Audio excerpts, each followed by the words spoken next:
আর এই মুহূর্তে breaking news, ভোটে গরম হারোয়ায় তৃণমূল বিজেপি সংঘর্ষ, আর এই সংঘর্ষে আহত হয়েছেন 7 বিজেপি কর্মী।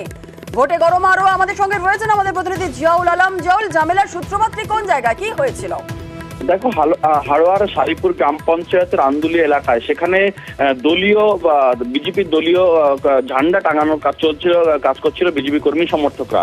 সেই সময় তাদের উপর অতর্কিত হামলা চালায় এমনটাই অভিযোগ করছে বিজেপির পক্ষ থেকে। এবং এই ঘটনায় প্রায় 7 জন কর্মী তারা গুরুতর জখম হয়। ওদেরকে সেখান থেকে উদ্ধার করে হারোয়া গ্রামীণ হাসপাতালে সেখানে চিকিৎসা করছে। কিন্তু অন্যদিকে শাসক দলের স্পষ্ট দাবি যে বিজেপি জোর করে তৃণমূল কর্মী সমর্থকদের বাড়িতে ঝান্ডা লাগানোর কাজ চলছিল, তা নিয়ে প্রতিবাদ করে এবং তা নিয়ে সংঘর্ষ। কিন্তু এই মারধরের ঘটনা, সংঘর্ষের ঘটনা অস্বীকার করে শুধুমাত্র গন্ডগোল হয়েছে এমনটা অভিযোগ করছে শাসক দলের পক্ষ থেকে। কিন্তু এই মারধরের ঘটনায় শাসক দল যে যুক্ত, তারপরেই কিন্তু বিজেপি কর্মী সমর্থকদেরকে প্রথমে হাসপাতালে পর্যন্ত নিয়ে যেতে দেওয়া হয়নি।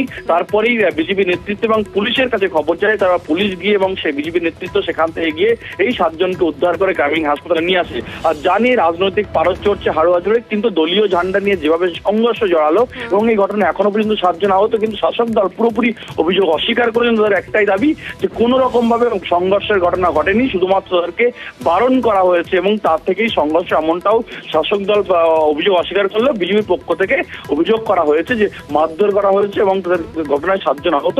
ইতিমধ্যে হারোয়া থানায় অভিযোগ দায়ের হয়েছে। বেশ, একেবারে ধন্যবাদ জিয়াউল।